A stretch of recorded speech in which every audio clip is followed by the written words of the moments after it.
सोचिए जरा, क्या हो अगर हमारी जो ये चिंता है, ये बेचैनी है, ये कोई कुदरती एहसास ना हो, बल्कि इसे जानबूझकर बनाया गया हो।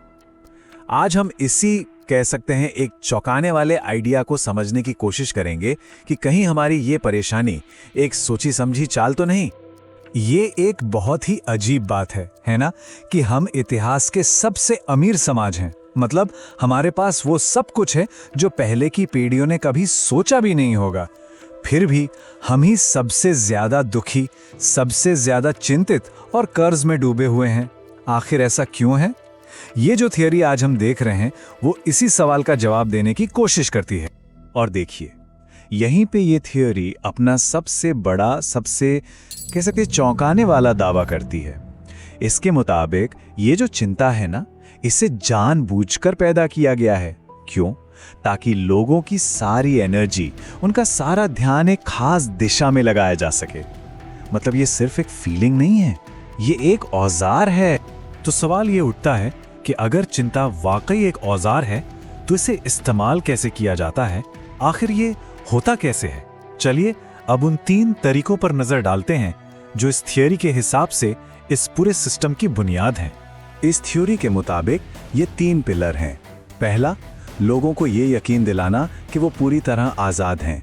दूसरा, पैसे को इतना ज़रूरी बना देना कि वो भगवान जैसा लगे। और तीसरा, जो सबसे ज़रूरी है, समाज में लगातार एक चिंता और बेचैनी का माहौल बनाए रखना। तो चलिए अब इस एंग्जाइटी मशीन या चिंता की मशीन को थोड़ा और करीब से देखते हैं। आखिर इसके पुर्जे क्या हैं? ये काम कैसे करती है? समाज में डर और बेचैनी पैदा करने के लिए आखिर कौन से तरीके अपनाए जाते हैं? पहला और सबसे बड़ा टूल है कर्ज। देखिए, इस थ्योरी का तर्क ये है कि पूरा का पूरा सिस्टम ही जानबूझकर ऐसा बनाया गया है कि कोई भी इंसान अपने कर्ज से कभी पूरी तरह बाहर निकल ही ना पाए। ब्याज का जो चक्कर है वो कभी खत्म नहीं होता, और ये लगातार बना रहने वाला बोझ ही है जो लोगों को बिना रुके, बिना सवाल किए काम करने पर मजबूर करता है। दूसरा टूल है असमानता, यानी इनइक्वालिटी। इस थ्योरी के हिसाब से गरीबी को कभी जानबूझकर खत्म किया ही नहीं जाता। क्यों? क्योंकि जब मिडिल क्लास अपने आसपास गरीबी देखता है तो उसके अंदर हमेशा एक डर बना रहता है, नीचे फिसल जाने का डर। और यही डर उसे सिस्टम पर सवाल उठाने से रोकता है और बस और ज्यादा मेहनत करने के लिए मजबूर करता है। और अब आता है तीसरा और शायद सबसे चौंकाने वाला टूल, वेल्थ डिस्ट्रक्शन, यानी धन का विनाश। इस थ्योरी का मानना है कि लड़ाइयाँ या फिर बड़ी बड़ी आर्थिक मंदियाँ, ये सब कोई हादसा नहीं होता, नहीं, बल्कि ये जानबूझकर बनाए गए साइकिल हैं। इनका मकसद क्या है? ताकि आम लोगों ने जो भी थोड़ी बहुत दौलत जमा की है वो सब खत्म हो जाए और उन्हें एक बार फिर से जीरो से शुरू करना पड़े। इस आइडिया को समझाने के लिए सोस एक बहुत ही जबरदस्त मिसाल देता है। जरा सोचिए कि आप एक जमींदार हैं। अगर आपके किसान बहुत मेहनत करें और बहुत सारा अनाज जमा कर लें, तो आप क्या करेंगे? आप जाकर उनके अनाज के गोदाम में आग लगा देंगे।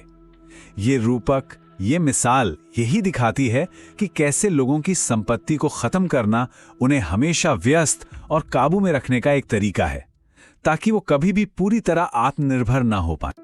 तो मतलब इस नजरिए से देखें तो कैपिटलिज्म का असली मकसद पैसा या कैपिटल जमा करना है ही नहीं। असली मकसद है आम लोगों की, यानी किसानों की एनर्जी को एक जगह फोकस करना, उसे कंट्रोल करना। पैसा तो सिर्फ एक जरिया है, असली खेल तो एनर्जी का है। अच्छा, तो इससे एक सीधा सा सवाल मन में आता है, अगर ये वाकई एक सिस्टम है तो इसे चला कौन रहा है? इसके पीछे है कौन? चलिए अब देखते हैं कि ये थ्योरी इसके लिए किसे जिम्मेदार मानती है। सोर्स इन्हें एक नाम देता है, ट्रांसनेशनल कैपिटल।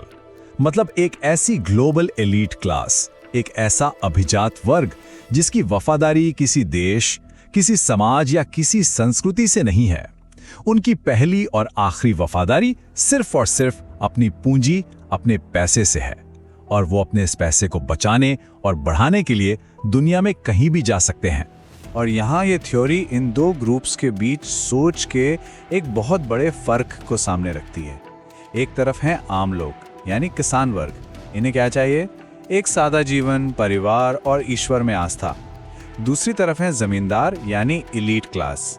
ये मानते हैं कि लोगों की एनर्जी को कंट्रोल करना और उसे सही जगह लगाना इनका फर्ज है, इनकी जिम्मेदारी है। और जाहिर है इस सोच के साथ उनके अपने धार्मिक विश्वास और तरीके भी आम लोगों से बिल्कुल अलग होने चाहिए। तो सवाल ये है कि ये जो ट्रांसनेशनल कैपिटल है, ये अपना पैसा लेकर पूरी दुनिया में घूमता क्यों रहता है? थ्योरी के हिसाब से वजहें बहुत सीधी सादी हैं।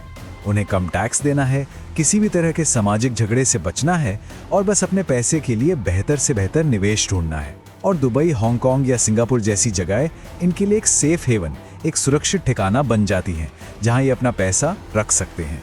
लेकिन यहाँ एक बहुत बड़ा सवाल खड़ा होता है, कोई जानबूझकर ऐसा सिस्टम कैसे बना सकता है जिससे इतने सारे लोगों को चिंता और दुख मिले? आखिर वो इसे सही कैसे ठहराते होंगे? चलिए अब आगे बढ़ते हैं और देखते हैं कि सोर्स इस बर्ताव के पीछे की साइकोलॉजी को कैसे समझाता है। ये सवाल बहुत गहरा है। आखिर कोई भी जानबूझकर इतने बुरे काम कैसे कर सकता है? क्या इंसान स्वभाव से ही इतना क्रूर होता है, या फिर कोई ऐसा दिमागी दबाव, कोई साइकोलॉजिकल प्रेशर काम करता है जो एक आम इंसान से भी वो काम करवा दे जो वो कभी सपने में भी नहीं करना चाहेगा? इस सवाल का जवाब ढूंढने के लिए जो सोर्स हम देख रहे हैं वो हमें 20वीं सदी के एक बहुत ही मशहूर एक्सपेरिमेंट की तरफ ले जाता है, जिसका नाम है मिलग्राम एक्सपेरिमेंट। देखिए, इस एक्सपेरिमेंट का सेटअप बड़ा दिलचस्प था। एक अथॉरिटी फिगर था, मतलब लैब कोट पहना एक साइंटिस्ट, एक टीचर था जो कि एक आम वॉलंटियर था, और एक लर्नर था जो असल में एक एक्टर था। टीचर को कहा गया कि लर्नर के हर गलत जवाब पर उसे बिजली का झटका देना है, जबकि लर्नर सिर्फ दर्द में होने का नाटक कर रहा था। असल मकसद ये देखना था कि एक अधिकारी के हुक्म पर एक आम इंसान दूसरे को कितना दर्द दे सकता है। और जो नतीजे सामने आए वो सच में चौंकाने वाले थे।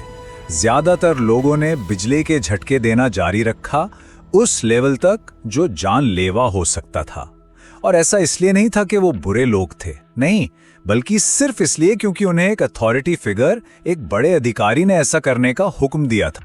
मैंने ये नहीं किया, मुझे तो बस ऑर्डर दिया गया था। और बस यही है वो साइकोलॉजिकल ट्रिक, जिम्मेदारी को किसी और पर डाल देना।